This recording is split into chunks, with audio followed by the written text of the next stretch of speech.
Hi everyone, and welcome back to the MS Workouts channel. Do you struggle going up and down the stairs? Is it really difficult for you to lift your leg up when you walk? Well, if that sounds like you, then you are in the right place, because this week's video, I'm going to take you through my favorite exercises to help strengthen your hip flexors so you can have better mobility to do the things you love to do. If you want even more support, to help you improve your hip flexors, then make sure that you also join us for a very special live workout class led by our steady pace trainer, Jacqueline, that's going to focus on improving your hip flexor strength. The live workout class focused on hip flexors will take place this Thursday, March 16th at 11 a.m. US Central Time or 12 p.m. US Eastern Time. This is a no-cost event that you can access through our YouTube channel. To join the event, you can either subscribe to our channel and turn on the notifications or sign up to our weekly newsletter so that you can receive the link to join Jacqueline when she goes live. Now, let's go ahead and shift gears to today's hip flexor workout. All you're going to need for today's workout is a chair, the progress journal that you can download in the description box below this video. And if you have a resistance band, then please, or any other type of resistance, please use it during the video. It's gonna help you increase the intensity and get better results. And please leave us a like after the video if you enjoyed it. You ready? Let's go.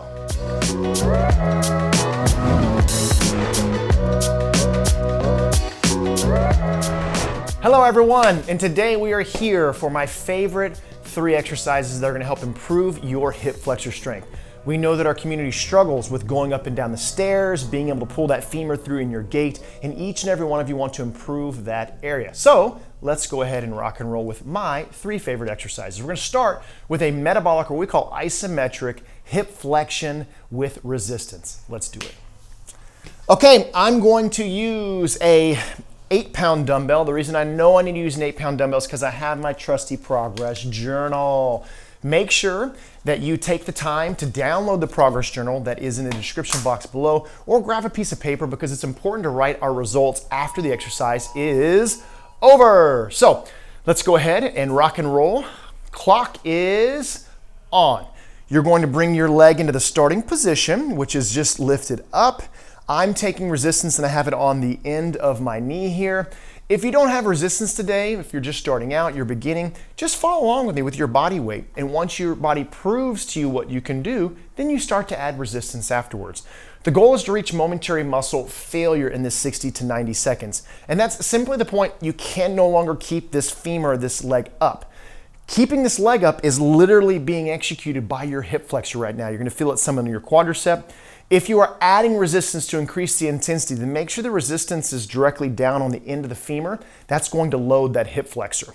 Again, this is really going to be good for prompting strength in the hip flexor, which is going to allow you to lift that knee up when you're walking to the park, go up and down the stairs with much more effectiveness. And it is crucial to be progressively challenging and overloading this area. All right, in about 4 seconds, we're heading into what we call the exhaust range. That's the final 30 seconds. And it's really and truly where you should be reaching muscle failure if this exercise is dialed in appropriately to prompt the very best results. And what you will do when you can no longer continue to hold this leg up is you'll simply slowly disengage. You're gonna notate the time on the clock that's above, and you're gonna jump right back in. I'm slowly starting to lose the ability. Right at the 119 mark, I'm gonna jump right back in. I'm gonna remember 119 so I can write it down afterwards. I did it, success, right? All right, no more than 4 seconds, 3 seconds, 2 seconds, 1 second. Slowly disengage. Okay, as I said, I reached momentary muscle failure, meaning I took all that my muscle could. The intensity was high enough to prompt the best change. I'm gonna record that 117, 118, and I'm gonna write okay because I don't need to increase the difficulty next time. And now I have my path, right? My compass, my map to make sure that I'm getting the very best results possible. All right, let's continue on with the second exercise of my 3 favorite to improve hip flexor strength. We're gonna execute a isometric, torso extension, which is a hip flexor, an abdominal torso exercise. Let's go ahead and do it. Okay, we're gonna execute that torso extension. I'm going to use resistance. I'm gonna grab a dumbbell here, and I'm just going to cross it across my chest because I'm gonna load my torso so that my hip flexors and my abdominals have more resistance than just my torso, right?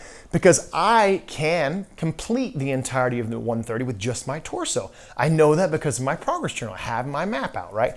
And I wanna use a difficulty or resistance in this exercise that ensures I reach muscle failure on each of them, because that's going to prompt the best results. This is exercise, not just movement. All right, let's go ahead. Clock is on. Now, you're going to scoot forward in the chair just a bit so that you can lean back, right? And when you lean back, you're going to tuck pelvis. You should feel hip flexors immediately engage. Push heels into the ground.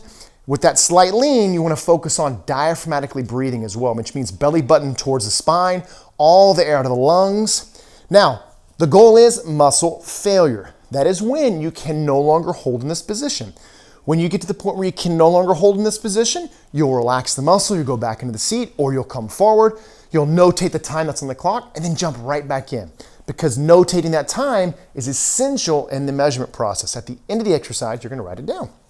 All right, going past the 45-second mark, as I talked about a second ago, diaphragmatically breathing, big breath in, all the air to the lungs, squeezing the abdominals, feel those hip flexors engage, and reminding yourself during this why you're doing it. We're doing this to improve our hip flexor strength. If you want to go up and down the stairs with more ease, which I know most of you do, if you want to be able to pick up that leg and bring that femur through and lift up your foot up over the curb when you're going into the grocery store, this is the exercise that's going to help you do that. All right, we're in that exhaust range, no more than about 15 seconds to reach momentary muscle failure. See, my brain is getting foggy because I'm exercising with you, right? All right, no more than about 5 seconds, 4 seconds, feel my abs in, my hip flexors, 1 second, and slowly disengaging. So completed. I completed the exercise. I did not successfully reach muscle failure.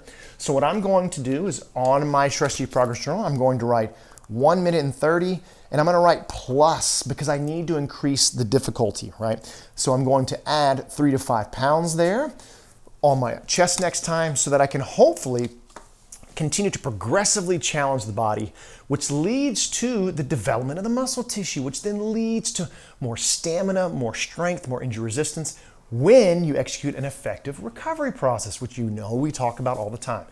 Okay, let's go ahead and go one more exercise, and that is going to be an eccentric hip flexion. The eccentric range of motion is a stronger muscle contraction than the isometric.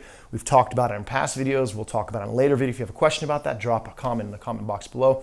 The important thing here is to make sure you're using more resistance on this eccentric hip flexion than you use during the metabolic. All right. Let's go ahead and rock and roll. So I'm going to use an 8 and a 5, and I'm going to place it at the end. Now the eccentric exercise set, we're going to lift up, we're going to hold for 2 and lower for 10. Now, if you struggle with hip flexor strength, more than likely you may not be able to lift your leg up by yourself. And if that's the case, this is a perfect exercise for you. What you'll do is you're going to grab a band or a towel, you're going to lift the leg up, you're going to slowly give the weight of your leg back to your hip flexor, okay? If you have to help a little bit, feel free to do so. It's about challenging your body and personalizing this to you. You're going to hold for 2 with your best effort and lower as slow as you can, using as little of the arms as possible to help challenge that area. So this exercise can be personalized no matter what your strength or capabilities are. All right, let's go ahead. I'm going to load mine up because I need to in order to get the best results. I'm personalizing this to myself. Follow me to the starting position, lifting all the way up. Clock is on. Now we're holding for 2 seconds. And then lowering for 10. Now going slowly on the way down allows you to actively stimulate and engage and tax the eccentric muscle contraction. Relax the bottom for 2 seconds. 1 second, lift it back up. Now re-engage, give the weight back to your hip flexor and slowly lower. Now when we're lifting, you're relaxing your muscle. We're only focusing on the lowering.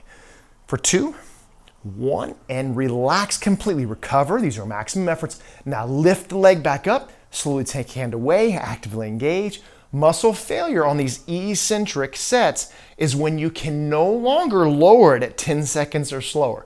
When you start to have to lower it quicker, that's the body letting you know that it has reached momentary muscle failure, deficiency, right? Which means it's had the communication sent to it, 2 seconds, and it's gonna prompt the best results possible. That's what exercise is really about. That's what separates exercise from movement. Whew, I was feeling a deep burn here, relaxing for 2. 1, going past that 60-second mark. 2 second hold, slowly lowering as we head down. And when you get to the point where you're not able to lower at 10 seconds or slower, notate that time. Let's go one more time here. Coming all the way up, Slowly giving weight back, 2 seconds. Final opportunity here to reach momentary muscle failure. Ooh, I did, and relax. I was not able there. Notice, I was not able there to lower it at 10 seconds or slower. I got to the point to where it was falling down quicker, okay? That's what I was looking for. I know that I successfully, progressively overloaded my body. It's not about just moving. It's not about how much you do, right? It's not about volume. It's not about excessively moving. It's about progressively overloading and challenging the muscle in a manner that allows you to see real results in the area that you're targeting. So execute these 3 hip flexor movements, okay, on a weekly basis. 1, 2, or 3 times a week with ideally a full body fundamental type exercise that we would execute at MS Workouts. Any type of full body is good. Utilizing this as like your auxiliary, okay, or your build on, your focus towards the end. The reason I say 1 to 3 times a week is because it's exercise. You're challenging yourself, right? You need to be able to recover from this and just move on those active rest days between. Now, speaking of hip flexors, if hip flexors are something that you want to focus on, more than likely it is because you're here, then don't forget we have a live event this Thursday, March 16th. One of our steadypace trainers, Jacqueline, is going to be taking you through an exercise session with a focus in hip flexor strength. It's live, right? So you're going to be able to work out with other individuals, other warriors just like you, as well as a trainer who has developed amazing results through the steadypace technique while living with MS. And specifically in hip flexors, and she'll share that story with you on Thursday if you're able to make it. I really hope you are. It's going to be an awesome event. Before we leave, please leave a comment in the box below. If you have one, we'd love to hear from you. Hit the like button if you enjoyed it. Turn on the notifications so you can be notified when every one of our videos drops. And until next time, focus on giving your very best effort, knowing that when you're challenging yourself in this type of a manner, with this specificity and progression, you will make a difference in the area you're focusing on, such as those hip flexors. See you next week. Our YouTube channel is a great place to start gaining strength, but if you want to get serious about reducing your symptoms and getting results, then you need to be on a weekly structured strength training program with other individuals just like you. And that's exactly what we offer at MS Workouts through our membership. Click the link in the video or below the video to learn how our membership can help you achieve your goals. And while you're on the website, make sure you sign up for the no-cost 7-day strength camp so you can experience how we can help you do the things that you love to do with more confidence. See you all next week.